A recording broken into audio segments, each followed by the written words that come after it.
Good morning student. आज हम cell division कोशिका विभाजन के बारे में पढ़ेंगे, क्योंकि हम देखते हैं जो लिविंग ऑर्गेनिज्म के अंदर ग्रोथ होती है तो ग्रोथ क्या है, सेल के डिवाइड होने से होती है। तो यहाँ हमें देखना है कोशिका विभाजन का क्या कारण होता है या सेल डिवीज़न का क्या कारण होता है। तो यहाँ पर जो सबसे पहले बता रखा है, केंद्रकीय सूचकांक कैरियोप्लाज्मिक इंडेक्स के डिस्टर्ब होने के फलस्वरूप सेल विभाजित होती है। तो कोशिका विभाजन का सिद्धांत रुडोल्फ विर्चो ने दिया था। इन्होंने बताया, रुडोल्फ विर्चो ने 1855 को, कि cell divided and new cell are formed from pre existing cell.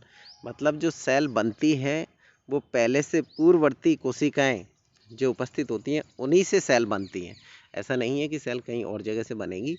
एक जो सेल प्रेजेंट होगी वही डिवाइड होकर 2 बनाएगी, फिर 4 बनेगी। तो इस तरह क्या सेल का डिवीज़न चलता रहता है। तो यहाँ पर बता रखा है इन्होंने, ये टाइप ऑफ सेल डिवीज़न या कोशिका विभाजन के प्रकार, समसूत्री विभाजन, सेकेंड है अर्धसूत्री विभाजन, और सी यहाँ पर जो दे रखा है थर्ड, प्रत्यक्ष कोशिका विभाजन। तो यहाँ पर आज हम स्टडी करेंगे समसूत्री विभाजन, जिसे हम माइटोसिस कहेंगे।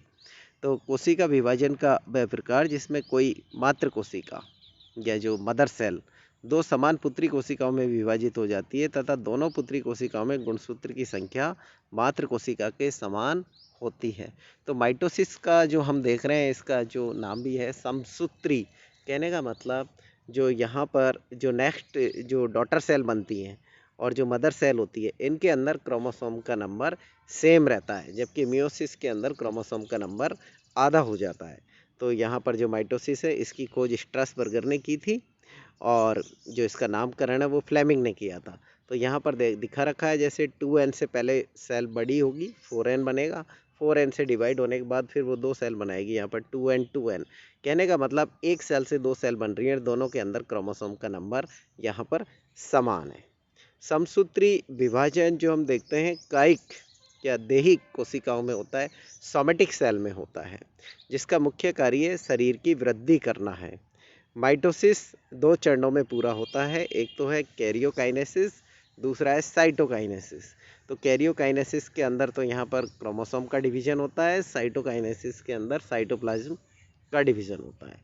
तो यहाँ पर जो माइटोसिस के अंदर है कैरियोकाइनेसिस, इसके अंदर जो स्टेप बता रखे हैं, फर्स्ट इंटरफेज के अंदर यहाँ पर 3 फेज है, G1 phase, S phase, G2 phase. तो ये पूरा जो कैरियोकाइनेसिस का 95% टाइम तो ये मतलब इंटरफेज ही लेता है। बाकी माइटोटिक या डिवीजन फेज है जिसके अंदर 4 हैं, प्रोफेज, मेटाफेज, एनाफेज, टेलोफेज। ये 5 से 10% जो मतलब कि टाइमिंग इसका रहता है, जबकि ये 95% तक टाइम इंटरफेज लेता है। और बाकी फिर दे रखा है साइटोकाइनेसिस। तो साइटोकाइनेसिस यहाँ 2 तरीके से है, एक तो सेल फरो मेथड जो एनिमल सेल के अंदर होता है, और सेल प्लेट मेथड जो कि प्लांट सेल के अंदर होता है। तो यहाँ पर हम देखते हैं कैरियोकाइनेसिस। तो केंद्रक में होने वाले विभाजनों को कैरियोकाइनेसिस कहा जाता है। यह 2 चरणों में संपन्न होता है, एक इंटरफेज और सेकंड एम फेज या माइटोटिक फेज या डिवीजन फेज। तो इंटरफेज के अंदर यहाँ पर 3 जो स्टेज हैं, G1 phase, second S phase और थर्ड है यहाँ पर G2 फेज। तो यहाँ पर हम देखते हैं जो ये केंद्रक के विभाजन की जो इसमें इंटरफेज के अंदर जो न्यूक्लियस है उसके विभाजन की तैयारियां होती हैं, तथा इसमें कुल कैरियोकाइनेसिस का जो 90 से 95% मतलब 95% तक समय लगता है। इस अवस्था में केंद्रक में जेनेटिक पदार्थ क्रोमेटिन जाल के रूप में होता है। जो जेनेटिक पदार्थ है वो क्रोमेटिन जाल के रूप में रहता है। स्पष्ट केंद्रक झिल्ली व केंद्रिका पाई जाती हैं। इसमें जो न्यूक्लियर मेम्ब्रेन व न्यूक्लियोलस ये पाई जाती है। इस अवस्था में सेंट्रोसोम विभाजित हो जाता है। इस अवस्था में डीएनए की मात्रा दुगनी हो जाती है, अर्थात डीएनए का डुप्लीकेशन हो जाता है, क्योंकि जो जेनेटिक मटेरियल है वो डीएनए, तो यहाँ पर जो इसका डुप्लीकेशन मतलब कि ये डबल हो जाता है। इसमें जो जीवन है इसमें डीएनए पॉलीमरेज, एटीपी एवं कुछ आरएनए का निर्माण होता है, अर्थात इसमें एस की तैयारियां होती हैं। तो जीवन फेज के अंदर एस फेज की तैयारियां होती हैं। एस फेज के अंदर इसमें क्या डीएनए का संश्लेषण होता है और इसमें डीएनए की मात्रा डबल हो जाती है। फिर हम देखते हैं जो G2 फेज है, इसमें प्रोटीन, RNA, ATP आदि का संश्लेषण होता है और इसमें कोशिका है जो अपने सूत्री विभाजन के लिए अपने को तैयार करती है। फिर जो 5 से 10% का समय होता है वो डिवीजन फेज या एम फेज का होता है और इसमें केंद्रक का जो है डिवीजन होता है और ये 4 जो यहाँ पर प्रोसेस दे रखी हैं। प्रोफेस, तो प्रोफेस में क्या है, केंद्रक, झिल्ली व केंद्रिका पूरी तरह यहाँ पर लुप्त हो जाते हैं। सेंट्रोमियर के दोनों पुत्री तारकाएं गति करते हुए विपरीत ध्रुवों पर, अपोजिट पोल पर पहुंच जाते हैं और इसमें क्या है, रश्मि किरणों का निर्माण होता है। पादपों में रश्मि किरणें नहीं बनती हैं। कोशिका द्रव्य की जो माइक्रोट्यूब्यूल है वो प्रोटीन से मतलब कि स्पिंडल फाइबर का निर्माण हो जाता है और गुणसूत्रों का संबंध स्पिंडल फाइबर से हो जाता है।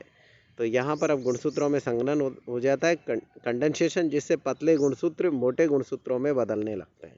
फिर इसके बाद आएगा मेटाफेज। तो मेटाफेज में क्या है, यहाँ पर जो गुणसूत्रों में सर्वाधिक संघनन होने से अधिक मोटे व स्पष्ट दिखाई देते हैं। इसलिए गुणसूत्र की संरचना का अध्ययन करने के लिए मेटाफेज के गुणसूत्रों को उपयोग में लाया जाता है। गुणसूत्र के चारों ओर पेलिकल एवं मैट्रिक्स का निर्माण हो जाता है। गुणसूत्र इसमें क्या है, जो मध्य प्लेट है वहाँ पर मिडल में आकर व्यवस्थित हो जाते हैं, जहाँ सेंट्रोमेयर प्लेट पर तथा भुजाएं ध्रुवों की ओर होती है। फिर यहाँ पर एनाफेज आता है। एनाफेज के अंदर हम देखते हैं यहाँ पर सेंट्रोमियर का विभाजन होता है, जिससे यहाँ पर गुणसूत्र है जो डायड से मोनाड में बदल जाते हैं। अब ये मोनाड गुणसूत्र स्पिंडल फाइबर की सहायता से विपरीत ध्रुवों की ओर गति करते हैं, जिसे कि एनाफेजिक मूवमेंट कहते हैं। और फिर जो लास्ट में हम देखते हैं यहाँ पर जो टीलोफेज है, इसमें गुणसूत्र गति करते हुए विपरीत ध्रुवों पर पहुँच जाते हैं तथा इनमें असंघनन होने से ये पतले हो जाते हैं तथा ध्रुव पर इन गुणसूत्रों के चारों ओर केंद्रक, झिल्ली, केंद्रिका का निर्माण हो जाता है। टीलोफेज जो स्पिंडल फाइबर है वो लुप्त हो जाते हैं तथा इसकी माइक्रोट्यूब्यूल कोशिका द्रव्य में मुक्त हो जाती है। इस प्रकार टीलोफेज के अंत में एक कोशिका से 2 केंद्रकों का निर्माण होता है। प्रत्येक केंद्रक में गुणसूत्रों की संख्या मात्र कोशिका के समान हो जाती है। फिर साइटोकाइनेसिस, जिसमें हम देखते हैं यहाँ पर सेल जो फरो मेथड है, इसके अंदर एक सेल है और इसमें जो सेंटर से ये बीच में से दोनों तरफ से दबती हुई जाती है, फिर अंत में आके दोनों मिलने से यहाँ पर सेल अलग हो जाती है। जबकि प्लांट सेल के अंदर क्या होता है, सेल प्लेट मेथड, इसके अंदर एक सिंगल लाइन बनती है और जो यहाँ पर हमें नज़र आता है ये मेनली गोल्जी बॉडी की जो वेसिकल है या ईआर की सिस्टर्नी या लुप्त होते हुए तुर्क तंतु, इन सब से ये मिलके फ्रेगमोप्लास्ट जो इसके सेंटर में एक लाइन टाइप में बनता है, जिससे सेल डिवाइड होकर 2 सेल बन जाती हैं। प्लांट सेल के अंदर नज़र आता है और इसे हम कहेंगे सेल प्लेट मेथड। तो साइटोकाइनेसिस यहाँ पर 2 प्रकार से है, एक तो cell furrow method in animal cell and cell plate method in plant cell. तो इस प्रकार हमने आज माइटोसिस की स्टडी किया। तो माइटोसिस के अंदर हमने देखा यहाँ पर जो मेनली हम देख रहे थे, यहाँ पर होता है कैरियोकाइनेसिस, जिसके अंदर न्यूक्लियस का डिवीजन होता है। साइटोकाइनेसिस के अंदर साइटोप्लाज्म का डिवीजन होता है और कैरियोकाइनेसिस को हम 2 फेज में डिवाइड करते हैं, एक इंटरफेज और एक एम फेज और माइटोटिक फेज। तो इंटरफेज भी जो 3 सब स्टेज उसके अंदर होती हैं, एक G1 phase, S phase, G2 phase. तो 90 से 95% समय हमारा इंटरफेज में लगता है, जिसमें सेल अपने आप को तैयार करती है। और माइटोसिस जो एम फेज है, वहाँ पर जो 4 स्टेज है, प्रोफेज, मेटाफेज, एनाफेज, टीलोफेज, इसके अंदर सेल का जो न्यूक्लियस है वो डिवाइड हो जाता है। और फिर आता है साइटोकाइनेसिस, जो एनिमल सेल के अंदर सेल फरो मेथड से डिवाइड होता है और जबकि प्लांट सेल के अंदर सेल प्लेट मेथड से डिवाइड होता है। तो इस तरह हम देख रहे हैं माइटोसिस के अंदर एक सेल से 2 सेल बन जाती हैं और दोनों डॉटर सेल के अंदर जो पेरेंट सेल, मदर सेल होती है, उसी के बराबर क्रोमोसोम होते हैं। तो इसी को हम बोलते हैं समसूत्री विभाजन, जिसके अंदर एक सेल से 2 सेल बनेंगी और बनने वाली दोनों सेल के अंदर भी मदर सेल के बराबर गुणसूत्र रहेंगे।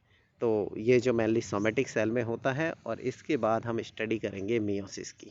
तो आप इसको देख सकते हो और इसे अच्छे से समझ सकते हो। थैंक यू बच्चों।